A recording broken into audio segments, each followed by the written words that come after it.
Michal ke jina serte kon tame ko ken chara ngai ka dawna ka gwa da ne ko do ne te ko na baban di ko gwa da ne chi duwar che ben to ko mur ke mbo ka man me chere kan tame chet kan ngai kon dia le go wo na ser kan dor Michal ke pan ga ka mur ke mbo ka jen tame lakin ji pan ga chi daw dien chero de di de long chi jaw che ben kan ne ko ne go de ne go jan loy kan ne te to ka walten ko na kam ka ga ko ngai ko na go wo re do ran la te ke ni rai me cha jen nungan wajen balari ne tina wi mon ke lio beran lo ka do da maguye ma en wajen dena ne konde ne ka lo ka walten kono kula wal malaria ante maga diu ka longre yeri gwan dia la konte ka tin ka kunyes ka te la ka tenetin kono ko la burode na man lo ten de gang ni nyi gwan dia la konte na te ka tin rai me jen na nungan je jo mi sigoro dum no go cha jala ra ga wo humanitarian che gorde de lo dum no go te la dupti jel ka je ko ci kuma sel pakir ma ya di te dubdi altin konte la jel ka na siene tin kono ko la chole lo at de na de ka lo ken panken che ka go ko la wa e de mbor ka te la de mbor mata gwan de konte ne te ro te ka tin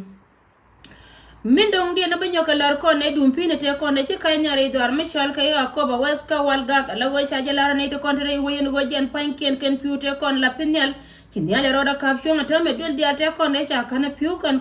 ci kan ta lo lar ko nyal ko jen ci piu ci ka wo pin cara ga ka tam ni gwan dia la kon la te ka tin yani janga go ka korpo ndero te kon ne ci jo na nan ponde ko ba wes chente ka ri mi de jen mi de nyor che nyore we ko ci matal che tianga piu atame tiara la tiara nyal ci matare nyal jen wa cha roda ga ka piu ta lo mi de lon ko piu tin kon re mondan ka kan kon ndaka na ba ken atame ci piu to ci ka lo pin ma ta lo ta lo mi di ba nyo ka mo lo ga je yene tin asen wo bi ate ka lengtin dum do go piu to kon re do ar ka tin kam ne tin kon chal ka kam ne ge ni ci ka piu la pin nyai tin kon la da ko ken ken ne pin nyal dum do go cha jala go tin nyal ke roda kap chong ne me kel mo go ba ka jo ye da ne cha lat ba go ci ben ke piu kel ba mo da ka mete tin mo nas ke mi shot ke ka ku ko de ne titi ni walde ka je ken ko de del wal tin tieno kon ndong la tin na te ka tin kilin tin kon la lo ka ga tin de ka non wal ro ye me we ka ne ko ne chal ke ku me jongle en go de ne te to de ka lo ken ka ku ko de ka non wal jo me jena na de goro wode nyoka malara kon ka kwinya le da ne chana report ka ko ba ka cha lar go chiti chi ka kan ne te dia de kon te ka ko ba west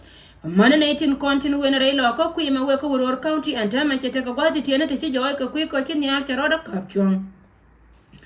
chit ke me cha jenen panen go kon ne kon chal ka inor do tv te ka pen me cha ka lan nyal ka pe kontin kon let ko kon gan war dial wi mon ke lew chi loy de chete da long ka gada na ni jipe jamo che jele ben to gor nuer tv men che moy ke lo go me chet ke do no do tv en go jen chene respond ka do bluza che ben ko ka che lar ne gon go jen point de lo ne je go balada mo belat gada mo tin kon le de ka ti go la go jen point de tele mi jema che lat ba jo me ba ku lar ye ka wo ye da ne kam ne pe jamo rar ka je chine lung do go chi le go chat ke lo go nuer do tv dung do go jen te ka me sha lat ka ne tin kon lat nen ko go jen point ne lo go ma jenan la ngi ken ran ka ku ka mi che ka wona te ka post mi che post en post mo chine tin kon chal ka ne kon dit chi ga yar no go ne dia tin nan ta nuer do tv cha yo da ka ken ko ken cha lo dien che yar dung do go chi ka da mo cha apology cha lar ye no re dia ka ku ka me dan che we lar lat ka je ken ke jokes ke post chi anen ka jama me ku ne le moy ka cha ba ka